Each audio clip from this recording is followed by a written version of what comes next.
Hello प्यारे बच्चों, कैसे हैं आप सभी। तो हमारा नेक्स्ट चैप्टर है इसमें क्लास 6 में लघुत्तम समापवर्तक एवं महत्तम समापवर्तक।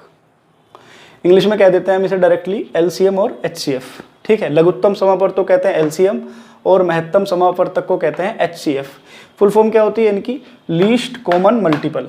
ठीक है, और इसकी हाईएस्ट कॉमन फैक्टर। क्लियर है।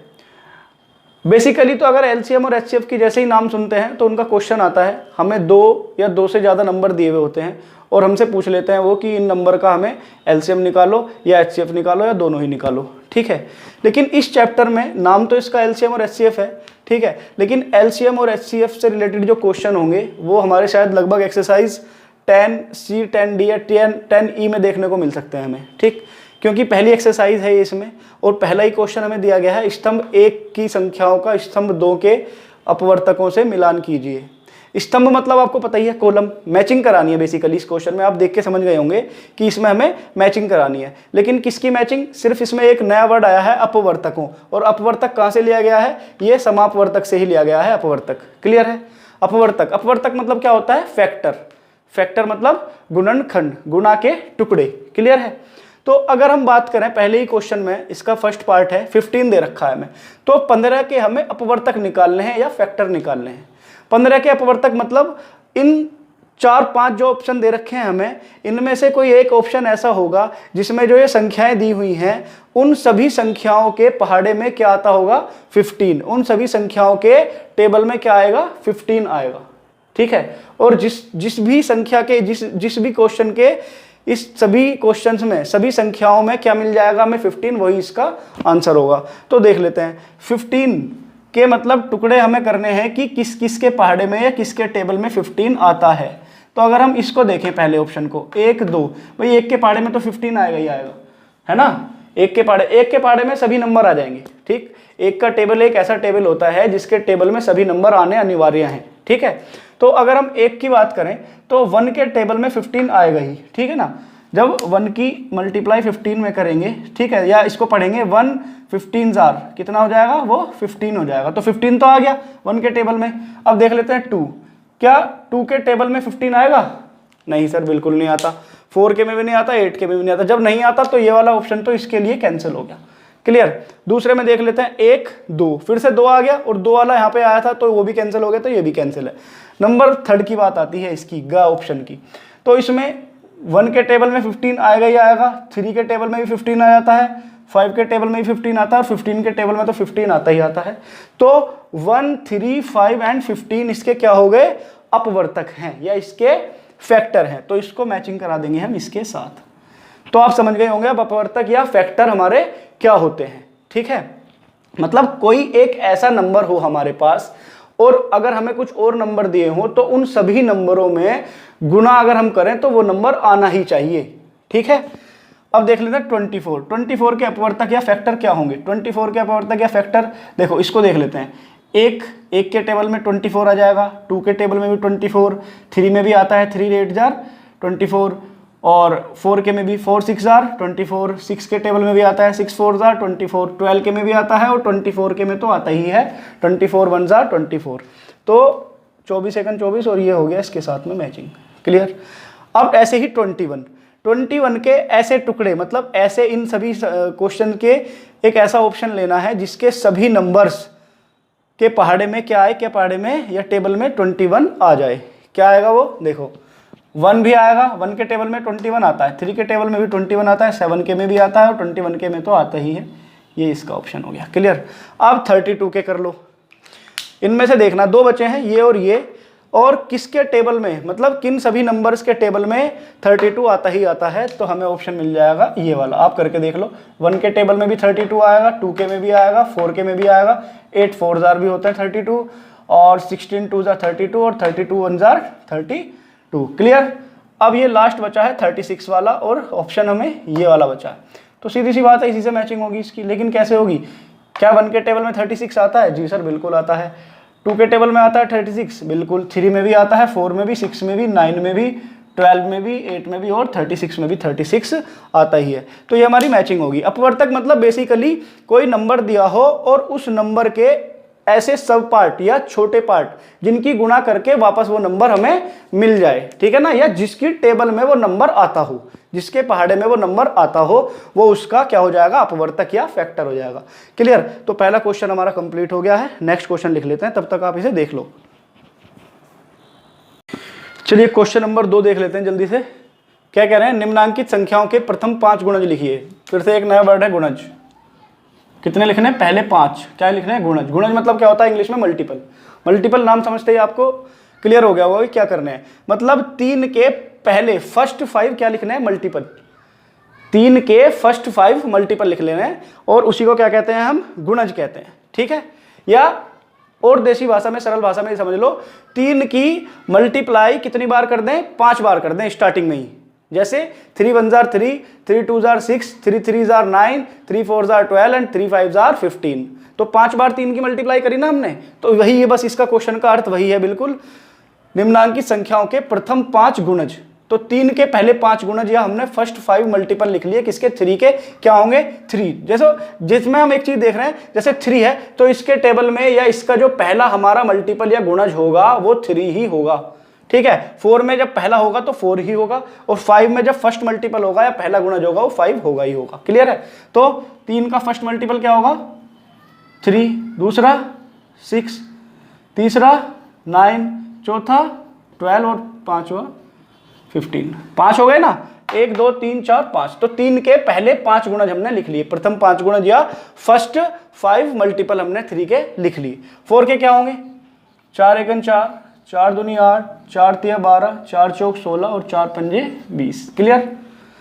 5 के 5 1 5, 5 दूनी 10, 5 3 15, 5 चौक 20 और 5 पंजे 25। क्लियर। 9 के या 9 के, 9 1 jar 9, 9 2 jar 18, 9 3 jar 27, 9 4 jar 36 and 9 5 jar 45। Clear है। ये इसका आंसर हो गया। इसको एक बार आप चेक कर लो और तब तक मैं नेक्स्ट क्वेश्चन लिखता हूं, क्वेश्चन नंबर 3। देखो क्वेश्चन नंबर 3 में देखो, इसमें फिर से क्या दे दिया, कॉलम फर्स्ट का कॉलम सेकंड के साथ में मैचिंग करानी है, ठीक है ना। इसमें कुछ नंबर्स दिए हैं और इसमें कुछ नंबर्स के साथ में कुछ वाक्य लिखे गए हैं। तो जैसे 15 है तो 15 में कोई सा एक ऑप्शन इसमें लगाना होगा हमें। तो 15 क्या है, 15 क्या 7 का गुणज है या 7 का मल्टीपल 15 है, बिल्कुल नहीं है भाई। 7 के टेबल में 15 थोड़ी ना आता है, तो खत्म हो गया ये ऑप्शन। तो 8 का गुणज है, क्या 15 8 का गुणज है, या 8 के टेबल में 15 आता है, 15 8 के पहाड़े में आता है, नहीं आता बिल्कुल भी सर। 50 का अपवर्तक है, क्या 50 का अपवर्तक है 15।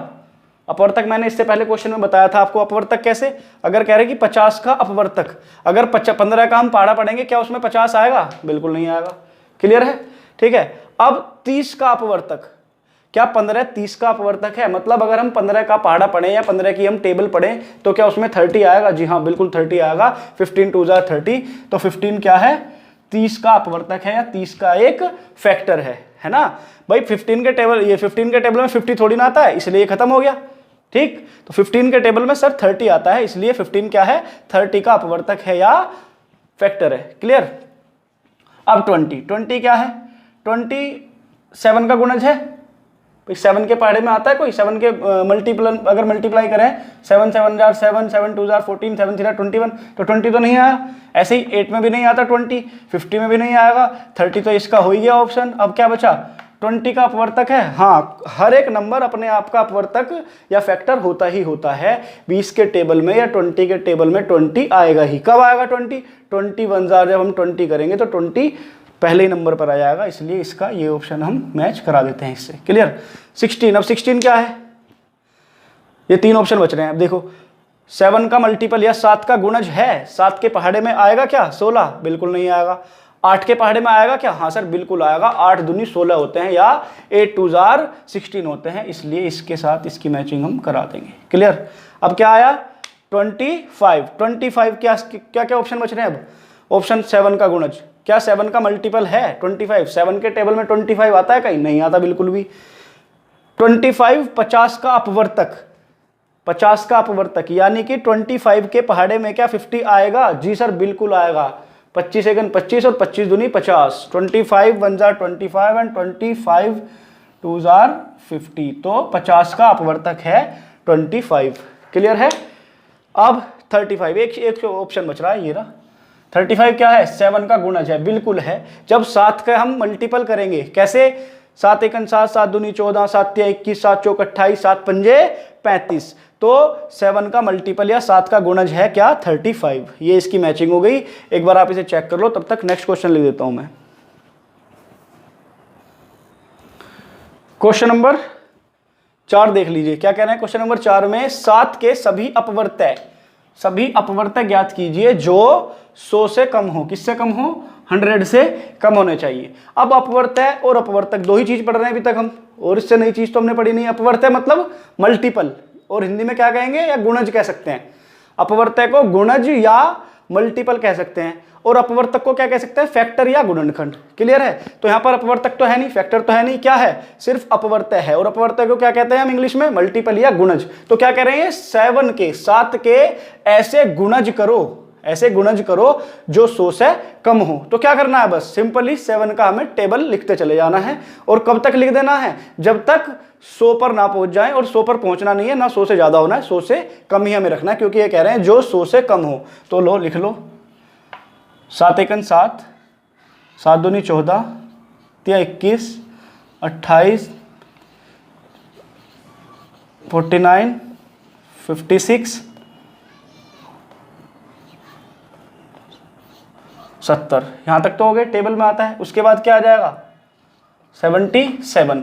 ठीक है। अब आगे के निकालने के लिए हम क्या करेंगे भाई, सर हम जो टेबल याद करते हैं, जो पहाड़ा याद करते हैं, हम कहां तक का करते हैं, 7 10 70, हमारा तो टेबल यहीं खत्म हो जाता है। लेकिन आगे ये कैसे करें भाई, 70 में 7 ऐड करते चले जाओ। 70 में हमने 7 ऐड करा, 77 में 7 और ऐड करेंगे तो कितना आ जाएगा हमारा, 84 में 7 और ऐड करेंगे कितना आ जाएगा हमारा, 91, और 91 में 7 और ऐड करेंगे कितना आ जाएगा हमारा, 98 में जैसे ही 7 ऐड करेंगे 100 से पार हो जाएगा, जो कि हमें करना ही नहीं है। तो हमारे ये सभी क्या हैं, ये सभी हमारे 7 के ऐसे अपवर्तय या मल्टीपल हैं, या ऐसे गुणज हैं जो 100 से कम हैं। क्लियर है। तो कितने गुणज हो गए 100 से कम, 1 2 3 4 5 6 7 8 9 10 11 12 13 14। क्लियर है। कोई डाउट हो तो कमेंट बॉक्स में कमेंट करके आप मुझसे पूछ लेना, और मैंने डिस्क्रिप्शन बॉक्स में अपना नंबर भी छोड़ा हुआ है, आप मुझे व्हाट्सएप भी कर सकते हैं और उस पर पूछ सकते हैं। Question number 4 complete. Question number 5 देख लेते हैं जल्दी से। 496 496 के सभी अपवर्तकों, क्या पूछ रहा है, अपवर्तकों नाम समझते ही आपको समझ जाना चाहिए कि 496 के टुकड़े या 496 से छोटे ही होंगे जो भी आंसर आएंगे, है ना। अपवर्तय और अपवर्तक में अगर कंफ्यूजन हो तो ये समझ लेना, अपवर्तक मतलब जो संख्या दे रखी है उससे छोटे ही आंसर आएंगे, और अगर अपवर्तय की बात करें तो मल्टीपल या फैक्टर, मल्टीपल या गुणज, उसकी गुणा होगी, आगे की तरफ जाएंगे वो उससे। ठीक है। तो अपवर्तकों को लिखिए और दिखाइए कि यह एक संपूर्ण संख्या है। संपूर्ण संख्या मतलब एक पूरी संख्या जो पॉइंटों में ना हो। क्लियर है। तो देख लेते हैं 496 के सभी अपवर्तक मतलब ऐसे गुणनखंड, है ना, ऐसे हमें टुकड़े ढूंढ के लाने हैं नंबर्स के, जिनकी हम मल्टीप्लाई करें तो क्या मिल जाए हमें, 496, या जिनके टेबल में ऐसे नंबर लाने हैं हमें जिनके टेबल में 496 आता हो। तो अब कैसे पता करेंगे, 496 तो काफी बड़ा नंबर है भाई, 496 हम कैसे करें, हाँ 1 के में भी आ जाएगा, 2 में आ जाएगा, 3 में आएगा कि नहीं पता नहीं, है ना भाई।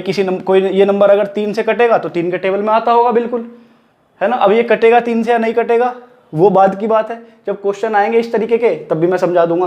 फिर भी 3 के लिए समझ लो कि अगर हम इन तीनों के, जैसे इसमें 3 डिजिट हैं, इन तीनों डिजिट का सम कितना हो जाएगा, 4 और 9 13, 13 और 6 कितने होते हैं 19। तो 19 3 से हमारा डिवाइड नहीं होता, तो ये पूरी संख्या हमारी 3 से डिवाइड नहीं होगी। खैर क्या 6 से डिवाइड होगा, क्या 5 से होगा, क्या 8 से होगा, क्या 7 से, वो जब बाद में चैप्टर्स में आएंगे वो धीरे धीरे हम आपको बता देंगे। तो फिलहाल के लिए हम इस वाली ट्रिक से इसको हम, या इस वाली मेथड से इसको सॉल्व नहीं करेंगे। हम इसको कैसे कर सकते हैं, अगर हम 496 का जस्ट हाफ कर दें तो कितना मिल जाएगा हमें, 496 का हाफ कितना मिल जाएगा, 248 मिल जाएगा। क्लियर है। 496 का हाफ 248। अब 248 का हाफ कर दो 124, 124 का हाफ कर दो 62, 62 का हाफ कर दो 31, 31 का हाफ कर दो, कितना आएगा 31 का हाफ करके, सर वो तो पॉइंट्स में हमारा आ जाएगा, ठीक है ना। लेकिन पॉइंट्स के आसपास कितना मान लेंगे हम उसको रख देंगे यहाँ पर 16। क्लियर है। 16 का आधा कर दो, अब सर 8 आ जाएगा। क्लियर है, 8 आ जाएगा। भाई आप सोच रहे होंगे कि 31 से 16 कैसे लिख दिया जबकि इसका हाफ होना चाहिए था। जब हम 31 का अगर हाफ करेंगे तो हमारे पास कितना मिलेगा, हमें मिलेगा कितना 15.5, 15.5। और 15.5 क्या है, एक पूर्ण संख्या तो है नहीं, है ना, एक संपूर्ण संख्या तो है नहीं, पूरी संख्या नहीं है, पॉइंटों में जा रही है, इसलिए हमने उसको क्या मान लिया, 15.5 को हमने पूरा कर दिया 16 में। अब 16 का हाफ कर दिया ऐसे ही, कितना 8, फिर 4, फिर 2, और ये क्या आ जाएगा इसका हाफ 1। तो ये जितने भी हैं 1, 2, 4, 8, 16, 31, 62, 124, 248 और 496 क्या है, 496 के ये सभी अपवर्तक हैं। क्लियर है, 496 के ये सभी अपवर्तक हैं। भाई 496 का हाफ 248 था, तो अब हमें ये बताना है, ये तो हमने सोल्व कर दिया कि हमें 496 के अपवर्तक क्या हैं। अब हम ये सोल्व कर रहे हैं कि हमें ये दिखाना है कि यह एक संपूर्ण संख्या है। वो कैसे दिखाएंगे, अगर हम 496 की गुणा 2 से करें तो कितना आ जाएगा, भाई 2 छिक्के 12 हासिल लगा, 1 2 में 18 और 1 19 हासिल लगा, 1 2 चौक 8 और 1 9, 992 आ गया ये। तो 992 भी अपने आप में एक पूर्ण संख्या या संपूर्ण संख्या है ना। तो इसलिए हम कह सकते हैं 496 के जो हमारे सभी अपवर्तक हैं, 496 भी लिख लीजिए यहाँ पर, क्योंकि वो संख्या तो खुद की अपवर्तक होती है ना, मैंने बताया था। ठीक, तो ये तो सभी हो गए अपवर्तक इसके, 1 2 3 4 5 6 7 8 9 10, और ये संपूर्ण संख्या है, उसका जवाब हमने दे दिया इससे। क्लियर है, तो क्वेश्चन नंबर हमारा 5 कंप्लीट है। क्वेश्चन नंबर 6 देख लेते हैं जल्दी से। लास्ट क्वेश्चन है इसका, क्वेश्चन नंबर 6। रिक्त स्थानों की पूर्ति कीजिए। फिलअप है ये, इनको फिल करना है। जैसे क्या है, फर्स्ट क्वेश्चन है इसका, प्रत्येक संख्या डैश की डैश होती है या होता है।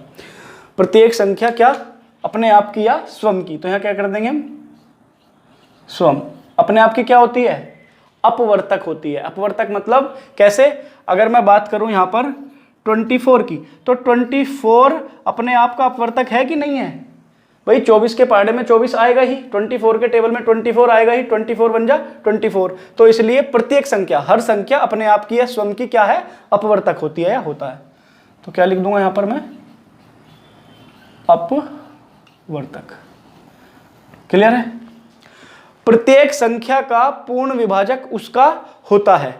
प्रत्येक संख्या का पूर्ण विभाजक उसका क्या होता है, इसमें भी क्या आएगा, अपवर्तक। कैसे, देख लो, प्रत्येक संख्या का पूर्ण विभाजक, मान लो हमारे पास एक संख्या है यहां पर 27। अब 27 क्या कह रहे हैं, प्रत्येक संख्या का पूर्ण विभाजक उसका क्या होता है। अब इसका पूर्ण विभाजक क्या है, ये किससे पूरी पूरी डिवाइड हो सकती है, हम कह रहे हैं सर ये 9 से डिवाइड कर लो उसको पूरी पूरी। 9 1 जार 9 और 9 3 जार 27। तो ये कह रहे हैं प्रत्येक संख्या का पूर्ण विभाजक उसका अपवर्तक होता है। भाई 3 इसका अपवर्तक ही तो है, 27 का जो अपवर्तक है 3 है कि नहीं है। ठीक है, तो इसको क्या कर देंगे हम, इसका अपवर्तक।